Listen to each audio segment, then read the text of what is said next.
Hello friends, मैं अजीत कुमार अपने study channel में आप लोगों का स्वागत करता हूं। दोस्तों, आज की इस वीडियो में आप लोगों को हिंदी ग्रामर के महत्वपूर्ण प्रश्नों को हल कराऊंगा और फटाफट अंदाज में हम लोग रिवीजन करेंगे महत्वपूर्ण प्रश्नों के। तो चलिए वीडियो को स्टार्ट करते हैं, देखते हैं इंपॉर्टेंट प्रश्न।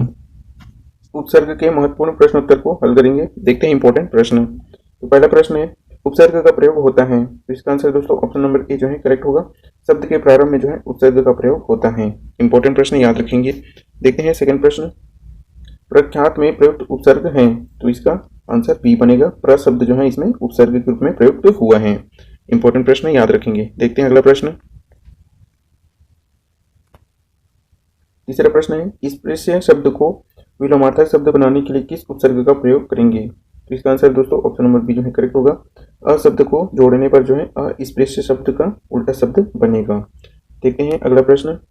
अगला प्रश्न है, बेइंसाफी में प्रयुक्त उपसर्ग हैं। तो इसका आंसर दोस्तों ऑप्शन नंबर बी जो है करेक्ट है। बे शब्द इसमें जुड़ा हुआ है उपसर्ग के रूप में। देखते हैं अगला प्रश्न। अगला प्रश्न है, प्रत्यय में कौन सा उपसर्ग है। तो इसका आंसर है डी जो है करेक्ट होगा। अति शब्द इसमें जो है जुड़ा हुआ है। अत्यंत में क्या जुड़ा है, तो अति। अति शब्द इसका उपसर्ग शब्द बनेगा। इंपॉर्टेंट प्रश्न याद रखेंगे। देखते हैं अगला प्रश्न। अगला प्रश्न है, उल्लंघन में कौन सा उपसर्ग है। तो इसका आंसर बनेगा ए शब्द। ए ऑप्शन जो है करेक्ट होगा। उत शब्द जो है इसका उल्लंघन का शब्द उपसर्ग शब्द बनेगा। जब हम उत धन लंघन शब्द को जोड़ते हैं तो हमारा बनता है उल्लंघन। तो यहाँ उत शब्द जो है इसका उपसर्ग शब्द बनेगा। देखते हैं अगला प्रश्न। अगला प्रश्न है, किस शब्द में अन उपसर्ग का प्रयोग नहीं हुआ है। तो इसका आंसर दोस्तों ऑप्शन नंबर बी जो है करेक्ट है। अनुगमन इसमें जो है उपसर्ग शब्द का प्रयोग नहीं हुआ है। देखते हैं अगला प्रश्न। अगला प्रश्न है, प्रवास शब्द में कौन सा उपसर्ग है। तो इसका आंसर दोस्तों ऑप्शन नंबर ए जो है करेक्ट होगा। प्र शब्द जो है इसमें उपसर्ग के रूप में जुड़ा हुआ है। देखते हैं अगला प्रश्न। अगला प्रश्न है, अ उपसर्ग के प्रयोग से बना शब्द है। तो इसका आंसर दोस्तों ऑप्शन नंबर सी जो है करेक्ट होगा। अवैतनिक शब्द जो है अ उपसर्ग युक्त शब्द बना हुआ है। इंपॉर्टेंट है, याद रखेंगे। देखते हैं अगला प्रश्न। अगला प्रश्न है, अनुपस्थित शब्द में अन्य व्याकरण की दृष्टि से क्या है। इसका आंसर दोस्तों ऑप्शन नंबर बी जो है करेक्ट है। उपसर्ग शब्द है। ये क्या है, हमारा उपसर्ग शब्द जुड़ा हुआ है अनुपस्थित में। देखते हैं अगला प्रश्न। अगला प्रश्न है, निर्भिमान में उपसर्ग है। इसका आंसर दोस्तों ऑप्शन नंबर ए जो है करेक्ट होगा। नीर शब्द जो है इसमें उपसर्ग के रूप में जुड़ा हुआ है। तो इंपॉर्टेंट है, याद रखेंगे। देखते हैं अगला प्रश्न। अगला प्रश्न है, किस शब्द में कोई भी उपसर्ग नहीं है। कोई भी उपसर्ग नहीं जुड़ा है। तो हमें बताना है। इसका आंसर है ऑप्शन नंबर डी जो है ऐसा शब्द है जिसमें कोई भी उपसर्ग शब्द नहीं जुड़ा है। बाकी ए में असुरक्षित अ उपसर्ग लगा है, स्वागत में भी लगा है और अप्रत्याशित में भी लगा हुआ है उपसर्ग। डी जो है हमारा करेक्ट आंसर होगा। देखते हैं अगला प्रश्न। अगला प्रश्न है, अधिक उपसर्ग से बना शब्द नहीं है पूछ रहे हैं। तो ये जो है अध्यापन, ये तो बना है। ये भी बना है अध्यवसाय और अध्यादेश। तो हमारा ये वाला ऑप्शन नहीं बना है, मतलब यही हमारा करेक्ट आंसर होगा। नहीं है पूछा है तो ये अधीर जो है हमारा आंसर बनेगा। देखते हैं अगला प्रश्न। प्रत्यय। प्रत्यय से रिलेटेड प्रश्न देखते हैं। तो इसका डेफिनेशन जान लेते हैं। दिए गए शब्दों के अंत में जोड़कर, कहाँ पर, तो अंत में जोड़कर शब्द के अर्थ एवं रूप में परिवर्तन कर देते हैं तो उसे हम प्रत्यय शब्द कहते हैं। देखते हैं इस टाइप के महत्वपूर्ण प्रश्न। पहला प्रश्न है, निर्वासित में प्रत्यय है। तो इसमें क्या प्रत्यय जुड़ा है। इसका आंसर होगा ऑप्शन नंबर डी जो है करेक्ट होगा। इत प्रत्यय जो है इसमें जुड़ा हुआ है। तो करेक्ट आंसर होगा डी। देखते हैं अगला प्रश्न। अनु शब्द को स्त्रीवाचक शब्द बनाने के लिए किस प्रत्यय का प्रयोग करेंगे। तो इसका आंसर दोस्तों ऑप्शन नंबर सी जो है करेक्ट होगा।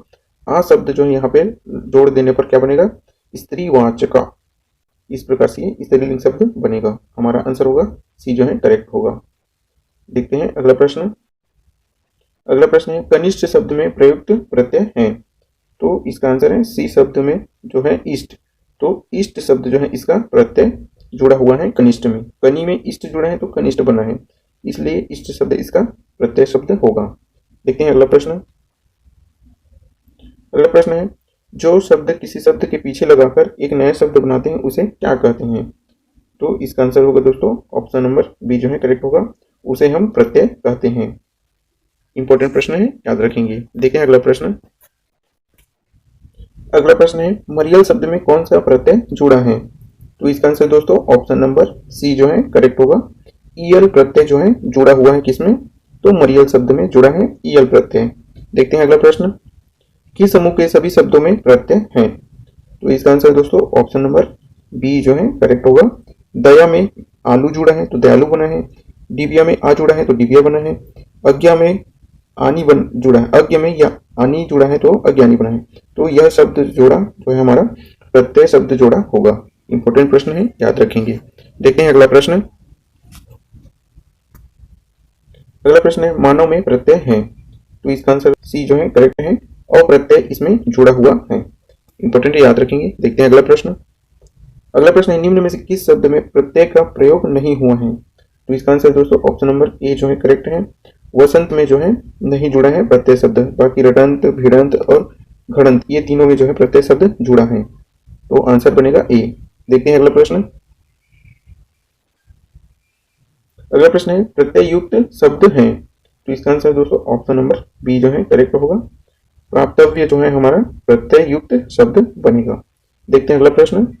अंत और विदेश शब्दों में क्रमशः प्रत्यय का शुद्ध विकल्प है?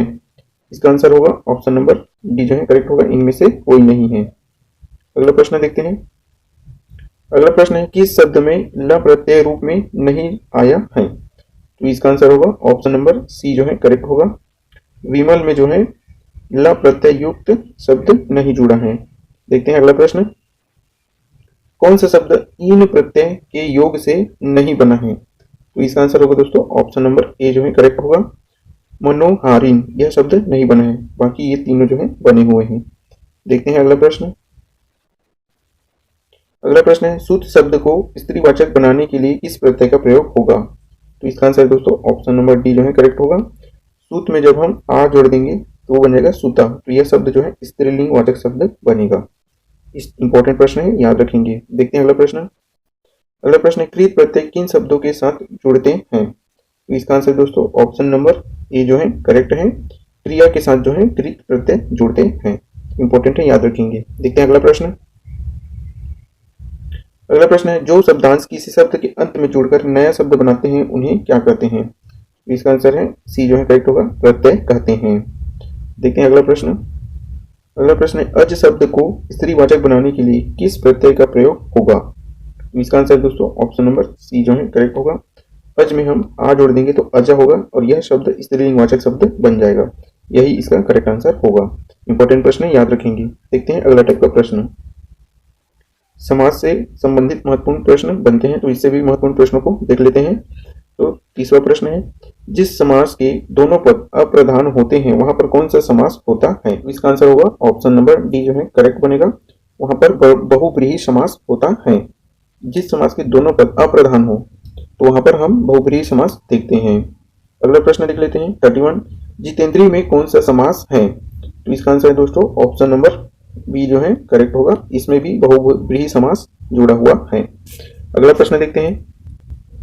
अगला प्रश्न देखते हैं देशभक्ति में कौन सा समास है? तो इसका आंसर होगा ऑप्शन नंबर सी जो है करेक्ट होगा। यहाँ पर तत्पुरुष समास जुड़ा हुआ है। देशभक्ति में तत्पुरुष समास आता है। तो इंपॉर्टेंट प्रश्न है, याद रखेंगे। देखते हैं अगला प्रश्न। अगला प्रश्न है द्विगु समास का उदाहरण कौन सा है? तो इसका आंसर दोस्तों ऑप्शन नंबर बी जो है करेगा त्रिभुवन। तो डी आंसर हमारा करेक्ट होगा। द्विगु यानी इसमें संख्यावाचक शब्द आना चाहिए, तो यहाँ पर त्रि आ रहा है, त्रि यानी तीन, एक संख्या शब्द बन रहा है, इसलिए यह इसका पहचान है। संख्यावाचक शब्द द्विगु शब्द के अंतर्गत आते हैं, द्विगु समास के अंतर्गत आते हैं। तो इंपॉर्टेंट प्रश्न याद रखेंगे। देखते हैं अगला प्रश्न। अगला प्रश्न है कन्यादान में कौन सा समास है? तो इसका आंसर दोस्तों ऑप्शन नंबर बी जो है करेक्ट है। तत्पुरुष समास जो है इसमें है। कन्यादान में कौन सा समास है? तो तत्पुरुष समास जुड़ा हुआ है। देखते हैं अगला प्रश्न। अगला प्रश्न है युधिष्ठिर में कौन सा समास है? तो इसका आंसर दोस्तों ऑप्शन नंबर ए जो है करेक्ट होगा। बहुब्रीहि समास है। युधिष्ठिर में बहुब्रीहि समास है। देखते हैं अगला प्रश्न। अगला प्रश्न है मुख दर्शन में कौन सा समास है? तो इसका आंसर दोस्तों ऑप्शन नंबर बी जो है करेक्ट होगा। यहाँ पर भी तत्पुरुष समास है। मुख दर्शन में क्या है? तत्पुरुष समास जुड़ा है। देखते हैं अगला प्रश्न। अगला प्रश्न है अजन्म में कौन सा समास है? तो इसका आंसर दोस्तों ऑप्शन नंबर ए जो है करेक्ट होगा। अवयवी भाव समास इसमें जुड़ा हुआ है। देखते हैं अगला प्रश्न।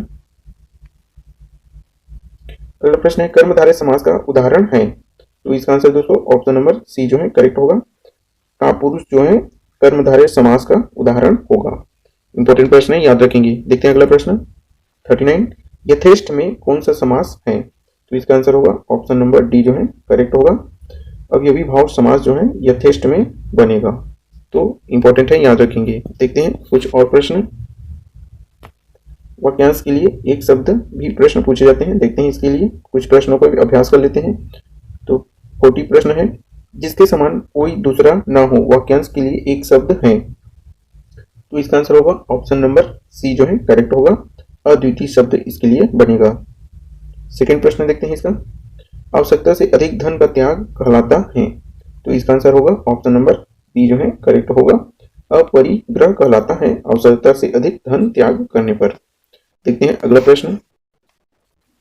अगला प्रश्न है 42। जिसके पास कुछ भी ना हो उसे क्या कहेंगे?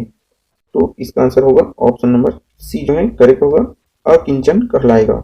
जिसके पास कुछ भी ना हो वो अकिंचन कहलाता है। देखते हैं अगला प्रश्न 43। जिसका ज्ञान इंद्रियों द्वारा न हो उसे क्या कहेंगे? तो इसका आंसर बनेगा ऑप्शन नंबर डी जो है करेक्ट बनेगा। अगोचर कहलाएगा। जिसका ज्ञान इंद्रियों पर न हो अगोचर कहलाता है। इंपॉर्टेंट प्रश्न याद रखेंगे। देखते हैं लास्ट और अंतिम प्रश्न। जिसे जीता ना जा सके उसे क्या कहेंगे?